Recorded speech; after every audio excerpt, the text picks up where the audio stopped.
Istilah LMPV itu sebenarnya diawali dari dua mobil, yaitu Toyota Avanza dan Daihatsu Xenia. Kemudian Nissan tidak mau kalah dengan menghadirkan Nissan Grand Livina yang pada saat itu menolak dibilang LMPV karena ingin sejajar dengan Kijang Innova. Dan akhirnya Suzuki menggebrak di segmen LMPV pada tahun 2012 dengan menghadirkan mobil ini. Ini adalah Suzuki R3. YouTube, selamat datang di channel Motomobi. Used car review untuk menambah wawasan Anda mengenai mobil-mobil yang dulu pernah terlihat di jalanan.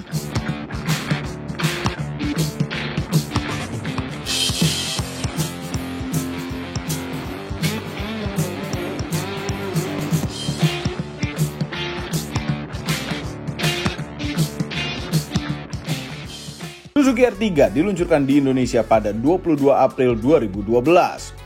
Awalannya R pada R3 konon merupakan singkatan dari row yang artinya baris. Sedangkan 3 artinya ya 3, sehingga R3 artinya 3 baris. Yang maksudnya joknya ada 3 baris, 7-seater. Khusus untuk pasar Indonesia, R3 juga di rebadge menjadi Mazda VX1. Namun sayang versi Mazda itu tidak laku. Dan di pasar Malaysia, R3 juga di rebadge jadi Proton R3. Pada awalnya Suzuki R3 memiliki 3 varian, yaitu GA, GL, dan GX. Mesinnya hanya ada satu pilihan, yaitu 1400cc. Dan pilihan transmisinya pun hanya satu, yaitu manual 5 speed. Baru kemudian pada Mei 2013 ditambahkan pilihan transmisi otomatis 4 speed, khusus untuk trim level GL dan GX. Tahun 2015 Suzuki R3 mendapatkan facelift. Pada facelift ini selain perubahan-perubahan pada eksterior dan interior, juga terjadi perubahan pada mesinnya. Walaupun mesin yang digunakan masih sama, namun tenaganya malah turun beberapa horsepower, mungkin supaya hemat. Tahun 2016 diluncurkan satu tambahan varian, yaitu Suzuki R3 Drezza. R3 Drezza ini sebetulnya dijadikan varian yang paling komplit dan paling mewah.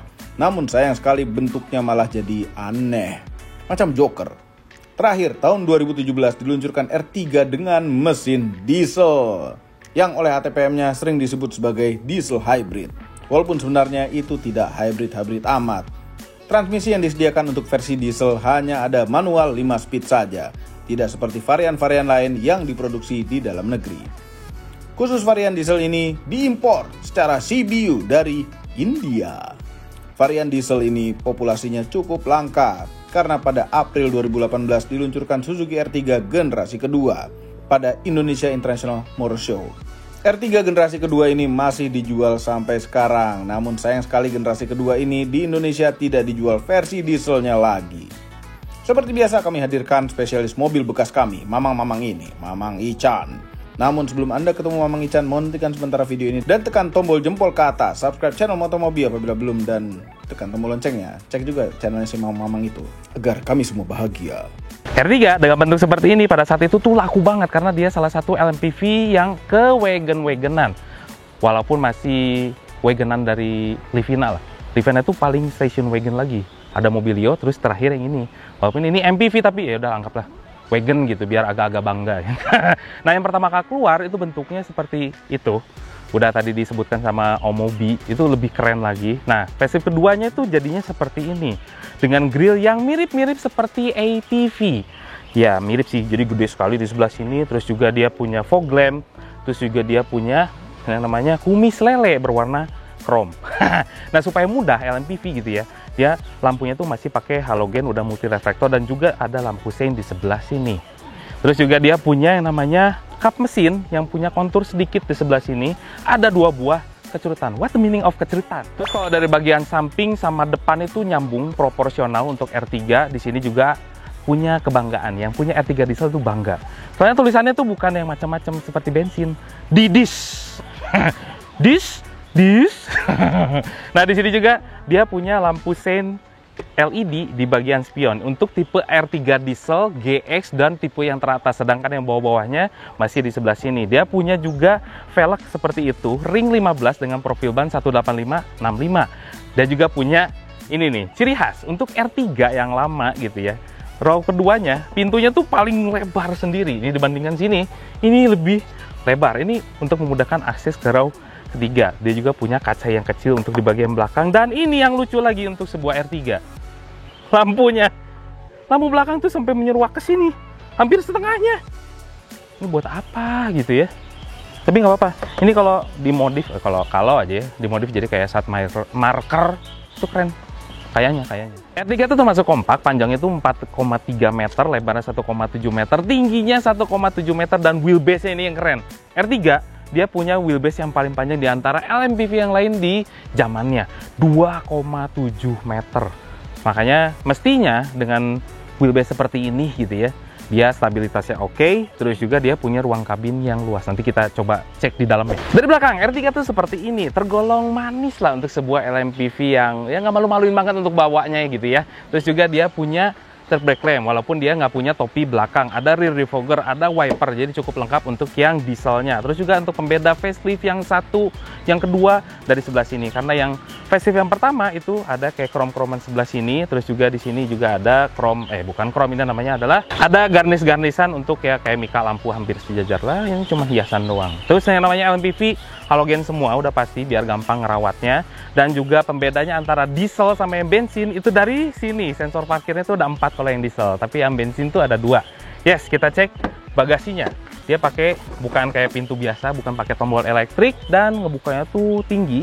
Nah, di sini ada yang namanya ruang bagasinya. Ini tidak lebih luas daripada Mobilio memang, tapi dia lebih luas daripada yang namanya Livina. Livina tuh sangat-sangat terbatas banget. Ini yang keduanya. Avanza oke lah lebih gede dari ini.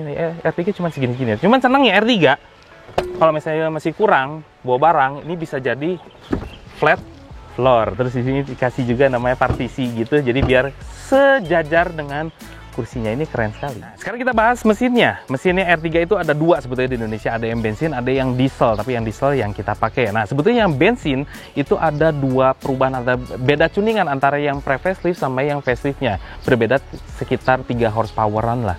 Nah, itu mesinnya kodenya K14B. Sedangkan yang diesel jarang-jarang saya lihat juga. Ini adalah tipe yang dieselnya dengan kode D13A.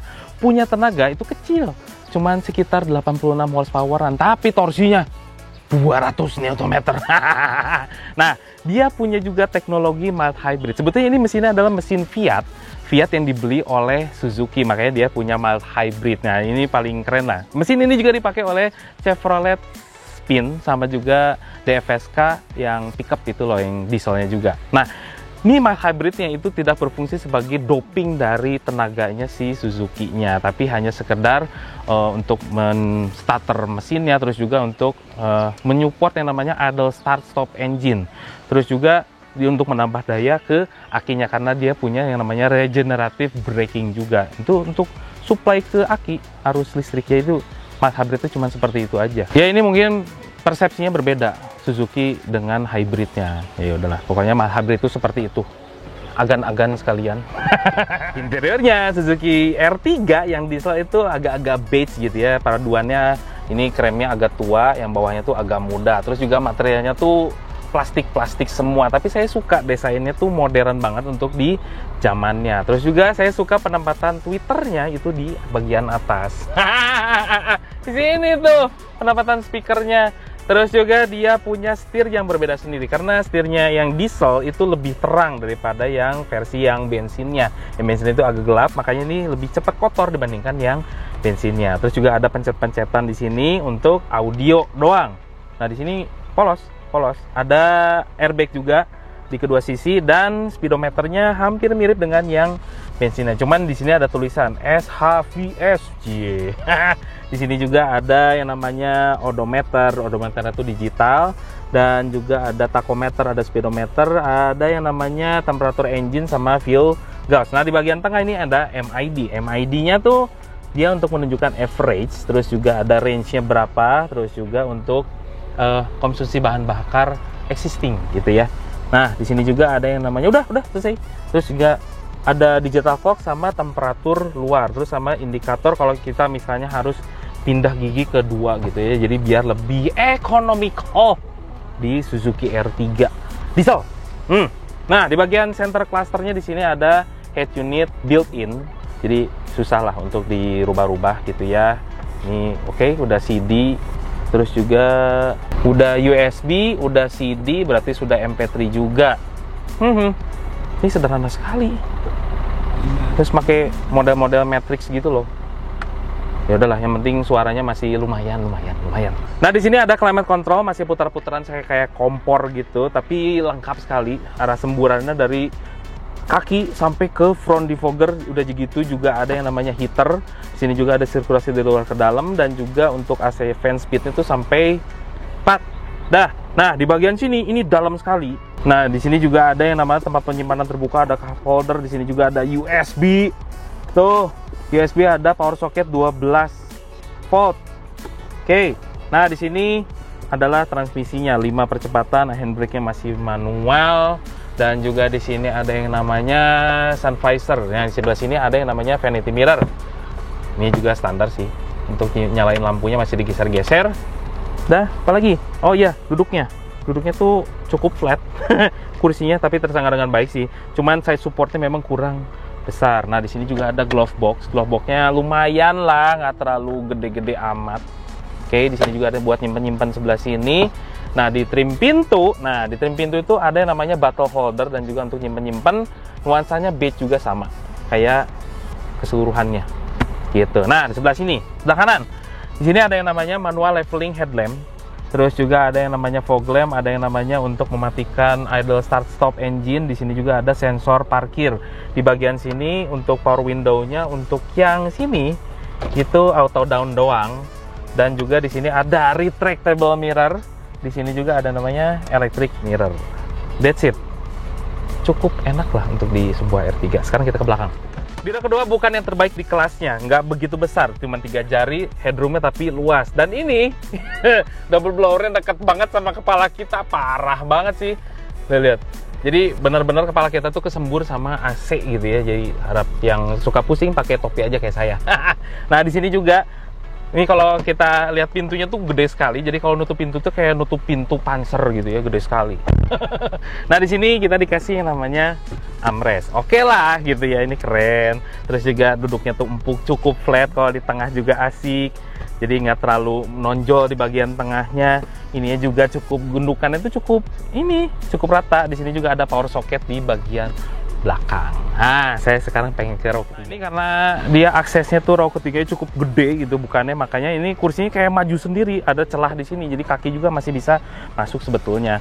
Dan juga ini spesial untuk row ketiga karena tombolnya tuh gede sendiri.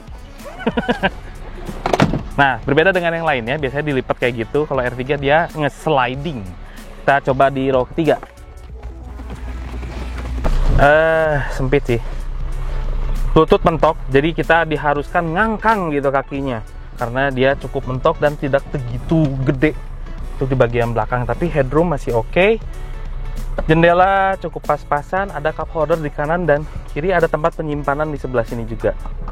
Nih, ada disediakan juga safety belt. Tapi untuk di belakang saya kira disarankan untuk anak-anak saja karena ini terlalu sempit untuk orang dewasa. Walaupun duduknya enak, tapi terlalu sempit.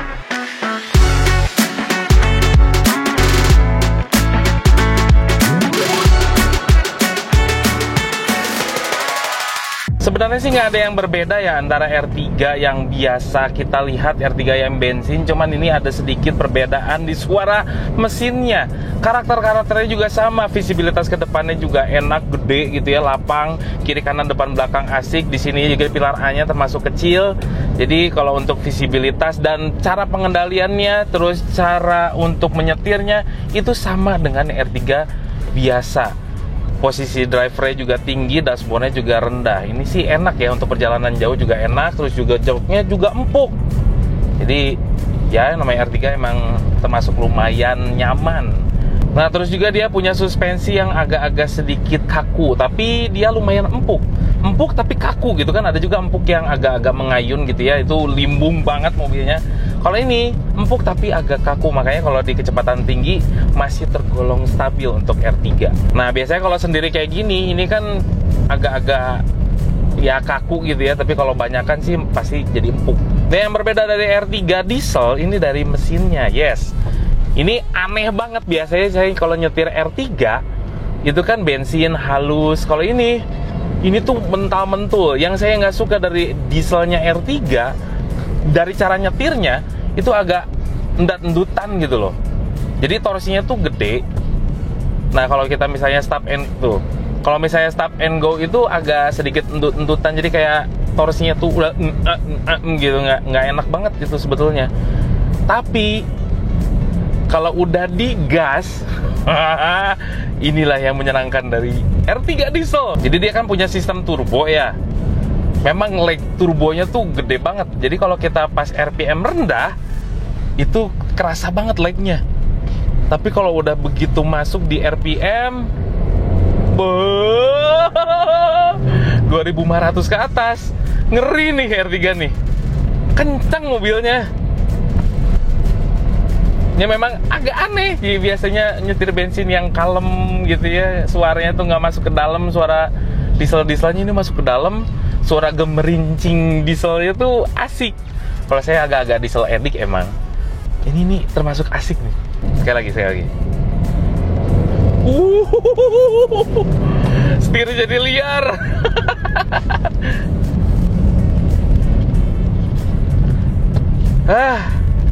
Fiat. Ini yang bikin Fiat loh. Mesinnya dibeli sama Suzuki dan dipasangkan di Chevrolet Spin sama DFSK yang diesel. Sekali lagi, ini edik banget nih dieselnya, soalnya dia udah VGT turbonya.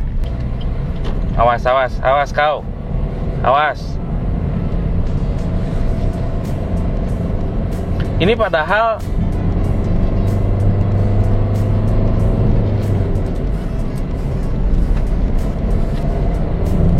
tuh lihat. Ini padahal gigi 3 rendah, dibeset, gila juga nih tenaganya. Ini padahal horsepowernya kecil, hanya sekitar 86 horsepower dan juga torsinya 200 tapinya. Makanya dia narik gila. Perpindahan giginya enak, koplingnya juga empuk. Jadi nggak ada masalah, cuman memang masalahnya di endut-endutan ini nih, saya nggak suka. Jadi kalau kita stop and go lagi ngikutin mobil di depan, itu rasanya tuh nggak enak banget antara ngegas dan nggak gas, nggak gitu loh. Kedepan kabinnya oke untuk traffic noise-nya. Nah, traffic noise-nya juga oke. Tapi suara mesin memang agak masuk karena ini beda sendiri diesel. Tapi nggak apa-apa, saya suka suara mesin dieselnya, gemerincingnya tuh enak, agak-agak merdu untuk didengar, apalagi kalau diganti knalpotnya. Tapi jangan. Ini knalpotnya kalau diganti pasti keren banget sih suaranya. Jadi namanya R3 diesel, sebetulnya dia saingannya tuh sangat sedikit, cuman Chevrolet Spin. Tapi Chevrolet Spin itu udah terlalu tua. Kalau mau pengen diesel seperti ini juga adanya di DFSK, tapi kan pickup. Jadi secara langsung R3 diesel dia nggak punya saingan yang langsung dari semua LMPV yang ada di Indonesia. Nah juga dia punya build quality yang bagus di bagian interiornya, paling proper, paling enak dilihatnya. Terus juga dia punya desain yang mungkin sekarang udah agak tergolong old style, makanya dikeluarkanlah yang namanya R3, terus juga XL7. Ya ini udah tergolong old style sih soalnya ya. Tapi preferensi. Kalau misalnya ini kan karena nggak ada pesaingnya, jadi ya cuman salah satu pilihannya ini. Terus juga dia punya perawatan yang sedikit lebih mahal dibandingkan R3 yang bensin. Yes. Ya sebetulnya kalau kaki-kaki, body-bodinya mirip dengan yang bensin, cuman mesinnya itu tergolong mahal perawatannya. Itu kan menurut Suzuki gitu ya. Tapi kalau kita handle sendiri, saya juga nggak tahu tuh semahal apa. Tapi kata NJS itu lebih mahal daripada yang bensin, udah pasti. Nah, terus juga dia punya range harga gitu ya. Range harganya itu sekitar 130-an sampai 150-an juta. Dan juga pajaknya untuk di Bandung itu sekitar 3 jutaan per tahun. Overall, mengenai Suzuki R3 generasi pertama merupakan pilihan yang cocok apabila Anda butuh minibus 7-seater yang cukup murah, tapi build quality-nya lumayan oke. Apabila Anda ingin mesin yang torsinya besar, kebetulan R3 generasi pertama ini ada dieselnya juga. Dan mesin dieselnya ini ada sedikit kehybrid-hybridan. Walaupun itu sebenarnya tidak terlalu berguna, setidaknya jadi terdengar canggih. Tapi apabila di daerah Anda tidak ada solar berkualitas bagus, maksudnya minyak diesel berkualitas bagus, sebaiknya jangan beli yang diesel. Ya, daripada nanti rusak, lebih baik beli yang bensin saja. Semua ini adalah opini pribadi saya dan mamang-mamang itu. Kami tim Otomobil tidak dibayar oleh siapapun dan apapun yang terlihat pada video ini. Jangan lupa tekan tombol jempol ke atas dan subscribe channel Motomobi, Omobi, dan Mesmobi apabila belum berikut dengan tombol loncengnya. Share video ini ke seluruh dunia melalui sosial media Anda dan jangan lupa follow sosial media kami yaitu Instagram. Terima kasih telah menonton.